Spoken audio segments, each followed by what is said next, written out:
What's up guys, this is the 13th Necromancer and welcome to another deck profile I have been promising to make in the near future, and the day has come. The new April ban list has been dropped about a week ago and this deck has been fitted to that set ban list, and without further ado, let's not prolong the video because a lot of people don't like to watch long videos, so let's just check the cards out, and this is what I'm playing. So we are of course starting with the triple Shadow Mist, the best card in the deck. Definitely gave heroes some speed and made mask heroes possible. Is of course effect states when his discard special summon, add a change card, and when it is sent to the graveyard, add an elemental hero. So it works well with the deck. Now we're gonna add up two of these scrubby common Bubblemans, because Bubbleman is a great card. When he's the only card in your hand, you can special summon him and mask change him into acid, which is a pain in the ass. Yes, but pun. And the last hero is elemental hero News Alius, because it's a 1900 beater, it's a light type, and that is pretty much why we use him. It can be good for a beatdown, or you can mask change him into Koga. Alright, that's it for the heroes. Then we got two Goblindberghs for some speed and activating the effect of our Shadow Mist, as well as double Summoner Monk, and that wraps up the 10 monsters, because this is the only thing you play, and this deck basically immediately loses to Dark Matter, because Dark Matter is an annoying card for this deck. Now we move on to the spell cards. We are of course playing triple A Hero Lives. This card is amazing. Although you lose half your life points by activating this card, but you get a special summon of an elemental hero, most likely gonna be Shadow Mist. This gives you speed as well as fodder for Summoner Monk. Then we got the triple mask change. Now mask change will change a hero monster into a masked hero. It is a very good card. It originally came in Generation Force, but it just came to life after the Hero Strike structure deck hit the market. So moves out of the way. Then we also play one mask charge, because we want to get our hero and change cards back into our hands.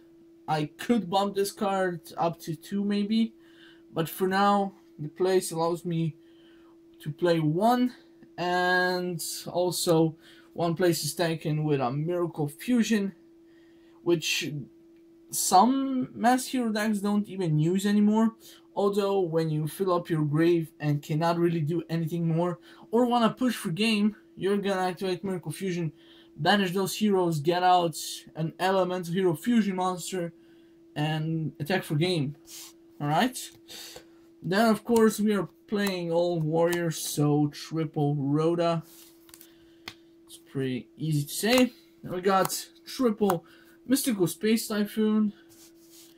It is definitely needed, still in the meta.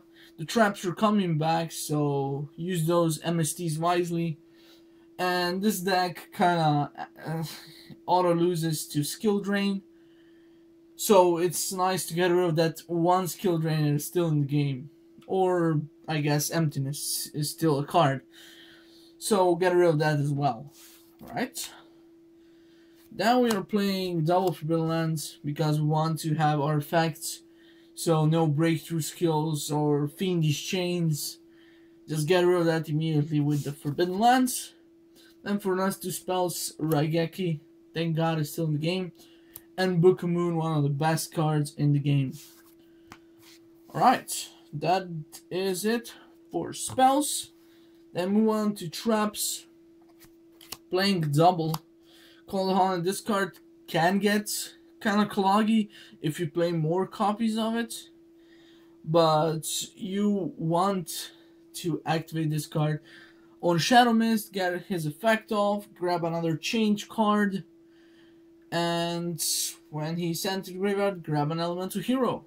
It's easy, of course, for rank 4 plays, and Call the Hun is just a great card. Nothing else to say. I'm playing one of the probably more prosperous and very good cards this format, which is Double Mirror Force. Mirror Force has been coming back into the game. It's ever since it's been up to 3, and 3 copies is too much to play. This card can be good against decks that like to swarm the field, like your Senjus and sometimes Cleaforce, if they are gonna be ever relevant again. But just so the OTK can be stopped and you can get rid of the whole field, and it can be used in the mirror match. Then we got probably an even better card this format, or the last one, which is of course Mind Crush. As you can see, I don't even have the second Ultra, but this card is freaking expensive right now because it has been hyped up to all hell, and it is a great card. So declare a card name. If that card is in your opponent's hand, they must discard all copies of it. Otherwise, you discard one random card. The only drawback is discarding a random card, but you're gonna wait for your opponent to activate all sorts of searcher cards, such as Reinforcements of the Army, Hieratic Seal of Convocation, maybe Scout's Effect, or any Necros monsters. So Mind Crush is always gonna be a good card in the current meta. Then we got double Traptrix, Trap Hole Nightmare. This card is definitely coming back, especially in my deck now that I owned 2 copies for a long time actually. But I want to use this card again. I love the artwork, and even more I love the effect. So when a monster your opponent controls that was special summoned, this turn activates its effect, negate that effect, and if you do, destroy that card. So you get to negate the effect and destroy a card. This card was very good against Big Eye, and I think this card can actually save you from cards like Castel and 101, because they have to be special summoned and they have to activate their effects. It's good against a lot of cards. It's not like only deck that it's not good against is Senjus, and that is it.